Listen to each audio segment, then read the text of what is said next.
Assalamualaikum warahmatullahi wabarakatuh. Selamat pagi semuanya. Perkenalkan saya Luna Hapsari dari kelas B dengan mata kuliah Metodologi Penelitian. Kesehatan merupakan investasi kita untuk masa depan. Dan hari ini saya akan membawakan satu topik yang berhubungan dengan kesehatan yang berjudul pengaruh latihan neck kaliat dan juga manual terapi dalam mengurangi neck pain pada mahasiswa vokasi UI. Sebelumnya saya akan menjelaskan tentang latar belakang. Nyeri leher atau gangguan muskuloskeletal ini ternyata umum di kalangan mahasiswa. Biasanya akibat postur tubuh yang buruk, kemudian penggunaan komputer secara berlebihan, kurangnya aktivitas fisik dan juga stres yang tinggi. Nah, secara global ada 227 orang yang mengalami nyeri leher dengan prevalensi 35% di Amerika Serikat. Sedangkan di Indonesia ternyata angkanya ditemukan jauh lebih tinggi. Hal ini dilakukan pada studi yang dilakukan oleh Universitas Muhammadiyah Surakarta. Sebesar 89,2% mahasiswa mengalami nyeri leher selama pandemi. Kemudian 52,7% mahasiswa FK Universitas Udayana mengalami nyeri leher yang amat berat. Kemudian sebuah studi yang dilakukan di Medistra Lubuk Pakam ternyata menemukan bahwa neck kaliat exercise atau latihan neck kaliat ini mengurangi nyeri hingga 38%. Selain itu, pada studi yang dilakukan oleh Poltekkes Kemenkes Makassar, neck kaliat juga bermanfaat pada myofascial pain syndrome. Kemudian studi pada Westwave menunjukkan bahwa terapi manual meningkatkan mobilitas sendi dan yang lebih efektif dalam meningkatkan fungsi leher dibandingkan terapi fisik lainnya.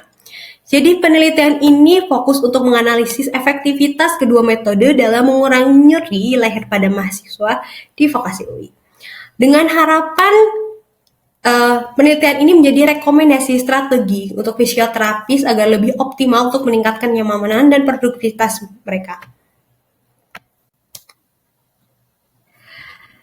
Kemudian rumusan masalahnya adalah bagaimana pengaruh latihan neck kaliat ini terhadap pengurangan nyeri pada mahasiswa, kemudian bagaimana pengaruh manual terapi, dan bagaimana pengaruh atau apakah terjadi perbedaan jika dilakukan kombinasi antara neck kaliat dan juga manual terapi.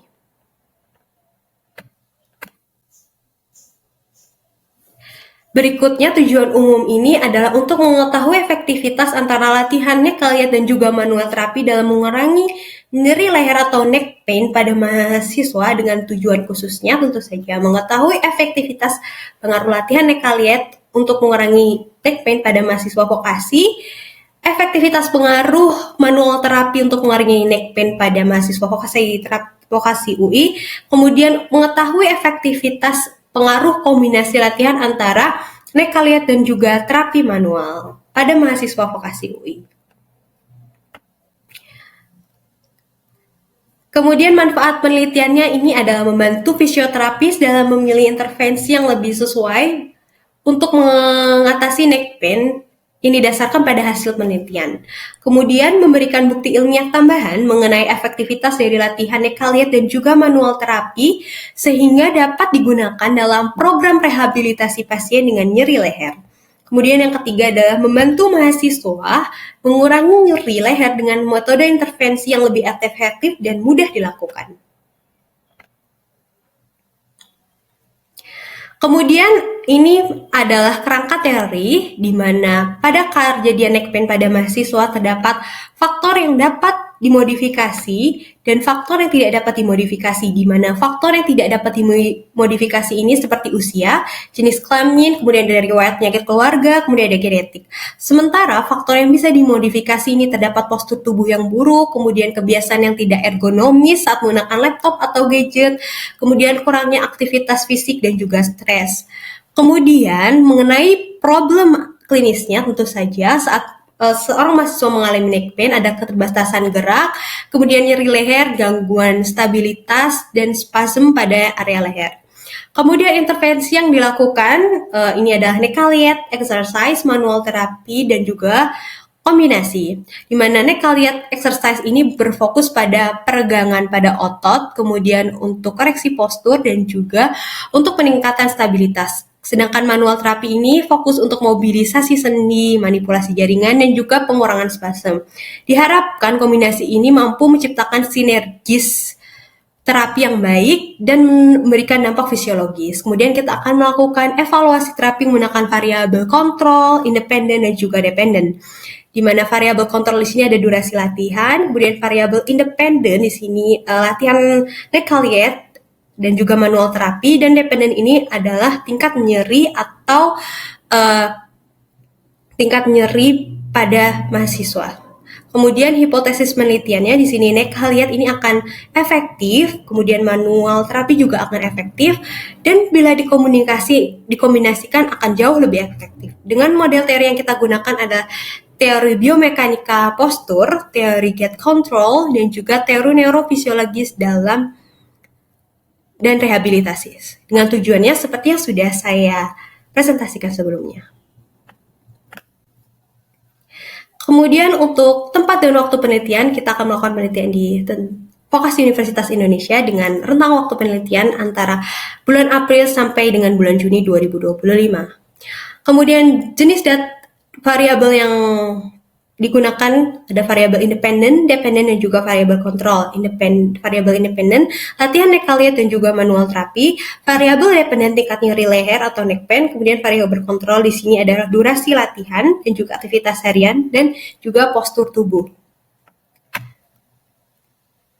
Kemudian jenis data yang kita gunakan dalam penelitian ini adalah data primer dan juga data kuantitatif, di mana data primer ini data yang akan saya peroleh langsung melalui pengukuran tingkat nyeri pada mahasiswa menggunakan skala nyeri atau visual analog scale. Kemudian untuk data kuantitatifnya ini berupa skor nyeri sebelum dan sesudah dilakukannya intervensi.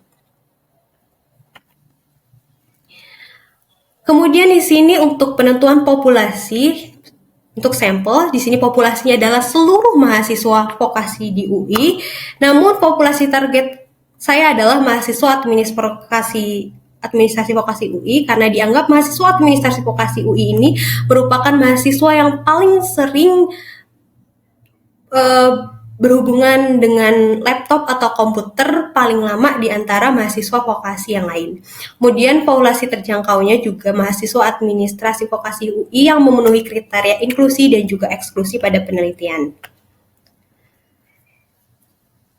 Kemudian kriteria inklusi dan eksklusinya yang pertama adalah mahasiswa yang sudah mengeluhkan neck pain lebih dari 1 minggu, kemudian dia menggunakan laptop, durasi penggunaan laptopnya lebih dari 4 jam, kemudian usianya 18 sampai 21 tahun, kemudian kriteria inklusinya durasi penggunaan laptopnya itu kurang dari 4 jam per hari dengan posisi duduk statis, dan memiliki riwayat trauma pada region neck.